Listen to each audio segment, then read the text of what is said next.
Saya ke Pak Saharudin Ridwan selaku Dirops PD Pasar nih. Pak, kalau kita lihat tadi penjelasan Pak Herman juga, Pak Iwan juga terkait dengan sikap masyarakat yang memang belum ada chemistry dengan pemerintah yang menerapkan aturan protokol kesehatan. Dan memang kita lihat di pusat perbelanjaan dan atau pasar-pasar tradisional di Makassar ini tidak semua baik itu pembeli maupun pedagang yang memang mentaati protokol kesehatan yang berlaku. Nah, kira-kira kalau seperti ini seperti apa nanti kedepannya dari PD Pasar sendiri, Pak Sarudin? Silakan. Ya, terima kasih. Kalau kami sebetulnya di PD Pasar, seperti saya sampaikan tadi, tetap kita mematuhi apa yang ada di Perwali 31. Kita menggunakan cara-cara yang sebetulnya menurut kami juga harus melibatkan semua pihak, warga pasar misalnya. Yang kedua adalah protokol kesehatan di pasar itu jelas sekali sebetulnya. Yang memang yang susah memang di pasar itu adalah physical distancing itu. Sehingga setiap hari kita punya petugas pasar itu selalu mengimbau. Karena begini Pak, ini tidak ada bedanya dengan kampanye-kampanye PHBS, perilaku hidup bersih sehat itu kan sebenarnya sudah lama, ya, itu kan sebetulnya 10 indikator PHBS itu adanya di masyarakat, 8 indikator PHBS ada di sekolah, dan itu sebetulnya perilaku bersih sehat itulah yang harus setiap saat kita sampaikan kepada pedagang-pedagang kita. Nah memang dilema bagi kita di PD Pasar sebetulnya karena kondisi seperti ini sekarang Pak. Tiap hari anggota TNI berjaga, ada 10 pasar di mana anggota TNI berjaga. Tadi di Pasar Panampu sudah ada laporan daripada kepala pasar kami, ternyata dengan adanya kegiatan yang dilakukan oleh aparat TNI ini, banyak pembeli yang takut-takut untuk masuk ke pasar. Seperti itu. Ya. Yang kedua juga pedagang juga sudah mulai berkurang, Pak. Karena kenapa? Dengan adanya seperti itu dia agak takut-takut untuk berjualan di pasar seperti ini. Karena banyaknya isu-isu ke pedagang dan pembeli dengan adanya kenapa tentara harus berjaga. Padahal sebetulnya hadirnya TNI kemudian mungkin Satpol dari kecamatan-kecamatan tujuannya adalah memberi edukasi ke masyarakat. Ya. Itu yang kita lakukan, ya. Kemudian yang kedua, sekarang kan juga ini setelah PSBB tahap pertama, kedua, kemudian ada Perwali, kemudian menuju lagi namanya tatanan hidup baru, new normal misalnya. Ya, perbaikan ekonomi. Jadi ada dilema juga bagi kami PD Pasar. Ya, contoh kemarin dengan penutupan pasar misalnya, ya ada penurunan pendapatan PD Pasar. Di lain sisi juga kita diminta untuk meningkatkan pendapatan. Ya, kemarin banyak teman-teman sampaikan, kenapa di Makassar tidak bisa dilakukan ganjil genap misalnya seperti di Jakarta. Ya, itu juga merupakan hal yang bukan sulit bagi kami, tapi kami harus sosialisasikan lagi karena dampak secara ekonomi juga akan masuk ke situ. Sehingga yang kita lakukan untuk sementara ini protokol kesehatan, setiap pedagang, pembeli itu harus cuci tangan. Untuk physical distancing itu kita tetap harus mengimbau kepada kepada para pedagang ya dan pembeli untuk menjaga jarak pada saat bertransaksi dalam pasar ini. Ini yang kita lakukan, mengimbau, mengedukasi masyarakat karena diperwalikan lebih banyak adalah bagaimana mengedukasi, mengimbau masyarakat untuk menjaga jarak, cuci tangan, kemudian menggunakan masker. Memang kalau di pasar itu Pak harus setiap saat Pak diimbau, mengimbau terus kepada pedagang. Kemudian juga kita ukur suhu tubuh mereka dengan termogan. Jadi kalau ada pedagang yang suhunya tinggi di atas 37, 38, kita tidak minta mereka untuk masuk berjualan. Ya, sama dengan pembeli kita tidak harapkan dia masuk ke dalam ketika tidak menggunakan masker dengan termogan. Seperti itu saya kira. Ya, baik. Terima kasih Pak Sarudin. Saya ke Pak Iwan lagi. Pak, ini selaku Kasatpol PP Makassar, kalau kita lihat memang tempat-tempat keramaian sekarang ini sudah banyak ditempati oleh para kaum muda untuk berkumpul, istilahnya nongki-nongki kalau misalnya bahasa anak mudanya. Nah, bagaimana caranya dari Satpol PP sendiri memberikan efek jerah kepada warga yang memang tidak taat pada protokol kesehatan, namun tidak mentakuti masyarakat agar berjualan atau membeli seperti itu. Artinya memang tetap ada efek jerah yang dilakukan, namun tidak berpengaruh sama sistem perekonomian yang berlaku, Pak. Silakan Pak Iman. Oke ya, berbicara tentang sesuatu itu, dalam melakukan sesuatu itu, baik dalam penegakan hukum maupun dalam melaksanakan kebijakan dalam situasi darurat seperti ini itu, tidak bisa itu namanya sekali mendayung 20 terlampaui, tidak bisa. Atau misalnya dia bilang, ekonomi jalan, terus protokol, tidak bisa, karena dalam protokol kesehatan jelas, ya. Physical distancing, artinya warung kopi yang tadinya 100, itu 50, tidak bisa. Kemudian bagaimana caranya Panki tidak mau buka? Nah itu bukan physical distancing, ini kan makanya saya bilang, hanya orang yang berpikir, mohon maaf ya Pak Prof ya, hanya orang berpikir itu yang bisa menggunakan logikanya. Tapi kalau tidak berpikir tidak masuk akal. Seperti tadi waktu saya rahasia di Panti Pijit, dia bilang apa? Ini uji coba. Halo? Ya ini uji coba. Mana uji coba? Uji coba itu pasti dicoba, pasti dibuka Panti Pijatnya. Kalau mau rasakan langsat manis itu dicoba. Jadi kadang-kadang ini kita belum buka Pak, ini uji coba. Itu ada saya share di grup itu. Ini kan gambaran-gambaran yang logika terbalik. Makanya saya kadang-kadang tersenyum ketika logikanya terbalik. Itu satu. Yang kedua, yang namanya physical distancing, Pak, posisi kursi itu harus berubah-ubah. Jangan berhadapan gitu loh. Harus bagus serong-serong kursinya. Itu satu. Yang ketiga, bahwa benar dikatakan Pak Prof. Herman, itu aturannya harus mengikat. Makanya di dalam penerapan peraturan ini, kalau kita menggunakan undang-undang, memang itu sifatnya masih belum definisi operasional.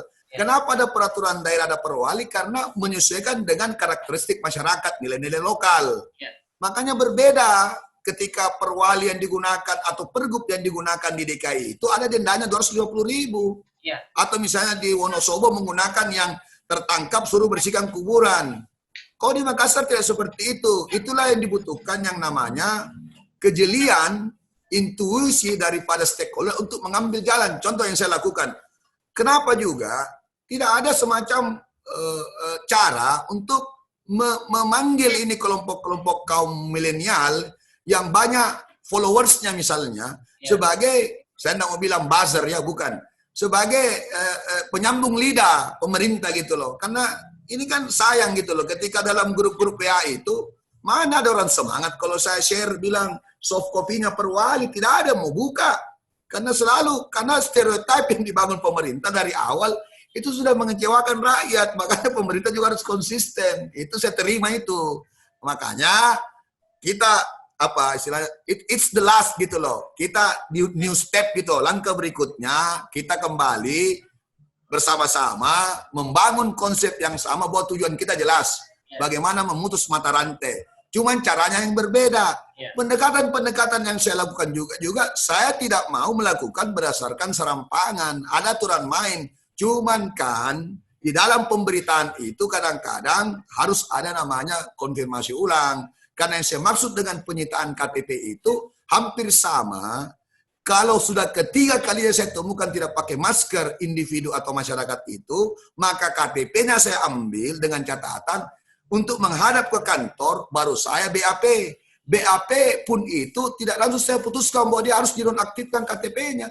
Dia harus berjanji lagi bahwa saya akan untuk tidak mengulangi lagi. Jadi di dalam penegakan hukum perwali dan perda itu berbeda dengan pidana. Perwali itu ada namanya asasnya. Satu, asas justisial, dan dua, asas non-justisial. Artinya apa? Kalau penjual bakso sudah bergeser di atas trotoar, jangan mau lagi limpahkan ke pengadilan. Sudah cukup nih, bukan pidana ini.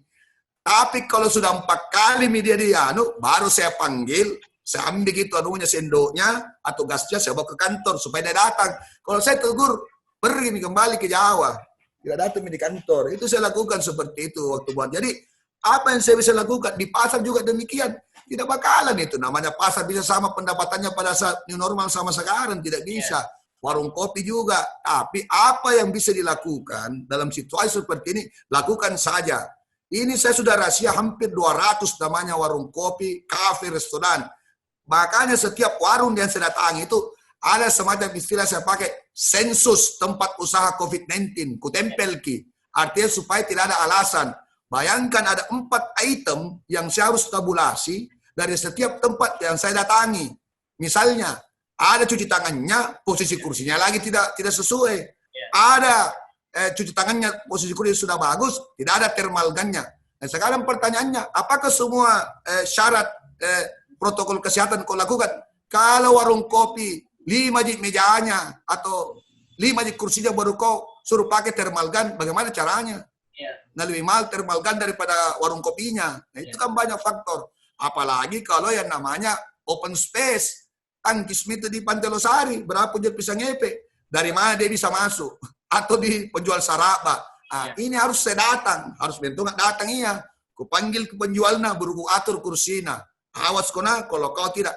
Tapi saya juga tidak bisa arogan. Saya harus menggunakan juga, misalnya lebih humanis. Makanya inspektur COVID itu bukanlah dosen yang datang atau inspektur VJ. Siapa namanya? Apa temannya Amita Bachchan, apa yang perempuan, supaya orang bersemangat lihat gitu loh. Jadi pendekatannya lebih manusiawi. Kenapa? Karena orang Makassar itu, Pak, kalau walaupun kau keras bicara, Pak, kadang-kadang juga itu nasain juga kalau kau baik. Makanya itu yang saya razia hari ini nanti itu, semua yang tidak pakai masker saya razia. Tapi ku panggil masuk di anjungan, sudah itu ku kasih masker. Bos saya bilang, bisa kau tanda tangan, Ces. Apa tugasmu? Bisa kau jadi kader COVID, sampaikan orang untuk itu pendekatannya. Tapi kalau kau paksa dia, kau harus pakai beli masker. Kalau 3 bawa gonceng 30.000 di mana ambil uang? Nah, sekarang susah, apalagi dia di PHK. Jadi faktor-faktor yang seperti itulah pertama satu rasa keadilan. Itu rasa keadilan yang pertama harus kita jaga. Yang kedua kita harus menghargai masyarakat. Yang ketiga memang walaupun kita dilihat berdasarkan edukasi dan sosialisasi, tapi sanksi itu harus, kalau dalam peraturan wali kota harus ada sanksi. Kenapa? Kalau tidak ada sanksi dianggap tidak ada apa-apanya gitu loh. Jadi sanksi itu. Seperti itu, Pak, ya. Oke. Nah, seperti itu. Untuk sementara. Baik, saya ke Pak Herwan. Ini kalau kita lihat memang Makassar ini akan menerapkan new normal ke depannya. Dan tidak lama lagi jika kalau kurva COVID ini semakin meningkat, tidak menutup kemungkinan PSBB jilid ketiga ini akan diterapkan juga untuk mencegah penyebaran virus COVID-19 yang memang kita ketahui Makassar kan epicentrum penyebaran COVID-19 di Sulsel. Nah, kalau seperti ini Pak Herman, kira-kira apa yang harus dilakukan oleh pemerintah, oleh pihak terkait agar memang masyarakat ini bisa lebih menerima dan lebih setidaknya percaya dulu lah dengan apa yang pemerintah lakukan untuk kebaikan masyarakat. Saya kira yang pertama yang perlu kita pahami, perubahan dari PSBB terakhir kemarin kepada ancangan tentang new normal, ini sebenarnya adalah konsep yang mengawinkan antara penanganan COVID di satu sisi dan pengembangan keekonomian sosial kemasyarakatan di sisi lainnya. Jadi itu adalah perkawinan sebenarnya. Nah, tapi kalau dilihat di PSBB itu sebenarnya sudah cukup untuk itu tanpa new normal. Karena saya lihat pusat juga kadang keliru memahami tentang pengertian PSBB itu. Nah, PSBB itu kan sebenarnya aktivitas orang yang dibatasi. Artinya orang bisa beraktivitas seperti biasa, tetapi dengan tentunya protokol. Nah, new normal itu sebenarnya tidak ada terminologinya di dalam ketentuan peraturan undang-undangnya kita. Yang dikenal itu yang saya bilang tadi itu, karantina, PSBB, dan isolasi. Nah, PSBB ini sebenarnya cukup bisa dianggap atau diterminologikan sebagai new normal dengan pembatasan-pembatasan. Nah, saya sangat tertarik dengan Bapak Kasatpol tadi yang mengemukakan bahwa di masyarakat ini kan sebenarnya ya setiap masyarakat itu punya karakter masing-masing. Nah, kalau dalam bahasa hukum itu yang dikenal dengan konsep revaldicate istilahnya, atau biasa dikenal dengan bagaimana keadilan itu bisa diterapkan selain tentang rechtszekerheid, kepastian hukum. Nah, dari dua hal ini maka ada manfaat atau dulmatigheid yang didapat dari penanganan dari COVID-19 ini. Jadi memang kita tidak bisa memakai kacamata kuda dalam melihat sesuatu. Hanya kepastian hukumnya, padahal ada karakter yang berbeda antara Jawa, Makassar, dan berbagai daerah di Indonesia.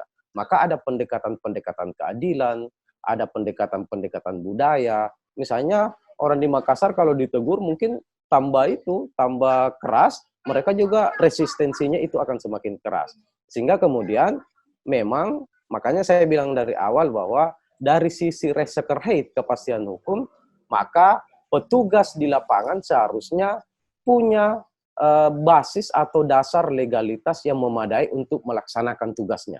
Karena kalau kita lihat di Undang-Undang Kekarantinaan Kesehatan, seharusnya yang dibentuk ini kan peraturan menteri tentang penanganan atau petugas yang ada di lapangan untuk penanganan COVID-19 ini. Sehingga kemudian kalau kita bicara new normal, kalau saya seharusnya kalau kita mau kritisi, pemerintah Kota Makassar ini bisa meminta untuk PSBB tetapi dengan menterminologikan bahwa Anda boleh beraktivitas. Silakan Anda mencari kehidupan ekonomi kemasyarakatannya, tetapi tetap memperhatikan protokol COVID-19, karena ini adalah penyakit yang berbahaya. Sehingga kemudian kalau new normal kan sebenarnya kita tidak punya instrumen hukum yang jelas tentang apa terminologi dari new normal tersebut. Sehingga apalagi dengan peningkatan kurva yang semakin meningkat di Kota Makassar, seharusnya PSBB itu sudah harus dimintakan kepada Kementerian Kesehatan. Karena memang kalau permintaan terhadap PSBB itu memang ke pusat melalui Kementerian Kesehatan sebagai penerima delegasi dari Undang-Undang Nomor 6 Tahun 2018 tentang kekarantinaan kesehatan. Nah, kenapa masyarakat kita cenderung abai? Kenapa masyarakat kita misalnya banyak yang tidak memperhatikan hal ini? Karena memang di satu sisi PSBB atau new normal itu memang APBN dan APBD itu memang tidak diwajibkan secara konsisten.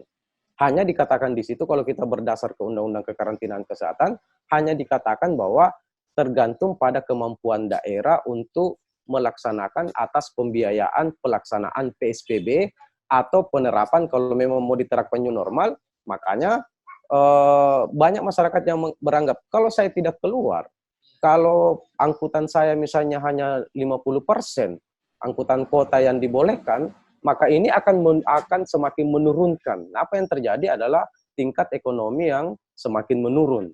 Nah, di satu sisi, kalau saya senang dengan Pak Kasatpol tadi, dengan penggunaan pendekatan yang sangat persuasif, tidak hanya menggunakan legalitas undang-undang, tetapi kemudian ada karakter yang dipelajari, ada budaya yang dipelajari. Karena yang pertama kalau kita bicara kebijakan, atas pelaksanaannya adalah ada asas wet and rheumatic head van bestur. Segala tindak tanduk pemerintah harus berdasarkan pada ketentuan peraturan perundang-undangan yang berlaku. Itu penting kita pegang. Tetapi kemudian bagaimana inovasi, bagaimana pelaksanaan di lapangan seperti yang dilakukan misalnya Pak Kasatpol tadi, bahwa dia tidak secara serta-merta mengatakan Anda harus pakai masker. Apalagi misalnya ada pos dilarang harus diwajibkan pakai masker, lalu kemudian ada penjual. Ini ada indikasi yang tidak bagus di situ misalnya. Tetapi kemudian panggillah mereka, upayakanlah, persuasilah mereka, karena di penegakan hukum kebijakan itu ada yang disebut dengan keadilan di situ. Itulah yang disebut dengan revaldicate dalam pelaksanaan kebijakan, sehingga memang tidak secara serta-merta misalnya kita hanya menggunakan kepastian hukum tetapi melupakan keadilan dalam pelaksanaan COVID ini. Nah, saya sih lebih cenderung menggunakan lebih tepat kalau saya bisa berbeda dengan Pak Kasatpol tentang perwali ini, karena kenapa 3 yang digunakan oleh instrumen undang-undang tadi itu, karena PSBB ini tepat bagi saya, karena PSBB itu kan sebenarnya adalah ada penanganan COVID, tetapi aktivitas ekonomi bisa jalan di lain sisi dengan penerapan protokol. Beda kalau karantina. Kalau karantina itu menggunakan terminologi pintu masuk, pintu keluar. Artinya, kalau karantina, maka orang yang dibatasi. Itu perlu diingat, sesuai dengan ketentuan karantina. Kalau PSBB, maka aktivitas yang dibatasi. Itu perbedaannya. Sama-sama dibiayai oleh pemerintah, bukan membiayai subjek pengaturan masyarakat, tetapi membiayai pelaksanaan dari penerapan PSBB itu sendiri. Sehingga saya kira tidak terlalu butuh biaya yang sangat besar misalnya untuk Kota Makassar, karena PSBB sebenarnya itu yang dibiayai adalah pelaksanaan dari PSBB, bukan membiayai masyarakat yang dikenai subjek PSBB tersebut. Nah, itu juga kadang salah kaprah di situ. Beda kalau karantina. Kalau karantina, selain membiayai pelaksanaan, juga membiayai orang-orang yang dikarantina. Jadi itu ada perbedaan yang mendasar sehingga perlu kita pahami di sini. Ya, gimana? Ada jaminan seperti itu agar memang masyarakat bisa lebih menerima seperti itu. Iya, jadi PSBB saya kira sudah cukup karena pemerintah tidak perlu membiayai misalnya melalui sembako. Ya kalau cukup APBD-nya kita, silakan bagikan sembako. Tetapi kalau tidak, itu bukan kewajiban undang-undang. Karena kewajiban undang-undang PSBB itu hanya membiayai pelaksanaan dari petugas untuk penanganan COVID-19. Beda kalau karantina di Undang-Undang Nomor 6, maka dikatakan selain pembiayaan pelaksanaan, juga adalah memberikan pembiayaan kepada masyarakat yang dikarantina. Karena karantina ini kan ada 3. Karantina rumah, karantina wilayah, dan karantina rumah sakit. Ketiga-tiganya ini dibiayai oleh masyarakat. Subjek yang dikarantina itu dibiayai oleh masyarakat. Sehingga kemudian PSBB saya kira anggarannya tidak terlalu besar, cukup dengan pelaksanaan protokol COVID oleh pelaksana lapangan, karena tidak ada kewajiban hukum di Undang-Undang Kekarantinaan Kesehatan untuk membiayai subjek yang dikenai aturan tersebut. Sehingga bagi saya kalau misalnya Perwali 31 ini ya bisa saja misalnya, karena Perwali itu sifatnya himbauan saja ya. Kalau kita bicara sanksi, kalau di Undang-Undang 6 Kekarantinaan Kesehatan itu ada 2 sanksi, jenis sanksi. Yang pertama adalah sanksi administratif, yang kedua adalah sanksi pidana. Jadi perlu kita terjemahkan ini supaya jangan sampai kasihan petugas di lapangan, saya kira Bapak Kasatpol, petugas-petugas dari kepolisian dan dari tenaga medis kemudian menjadi bulan-bulanan di masyarakat karena tidak cukup memadai legalitas dalam bertindak. Sehingga kalau legalitas cukup, misalnya penerapan PSBB, maka petugas lapangan itu bisa bertindak secara hukum. Walaupun dengan mengingat bahwa yang dikatakan tadi Pak Kasatpol bahwa tentunya pendekatan budaya, pendekatan keadilan, manfaat yang ingin dicapai dari penanganan COVID-19 ini tetap harus diperhatikan. Saya kira seperti itu. Baik, pemirsa jangan kemana-mana, usai jeda kami akan lanjutkan perbincangan kita. Tetap bersama kami.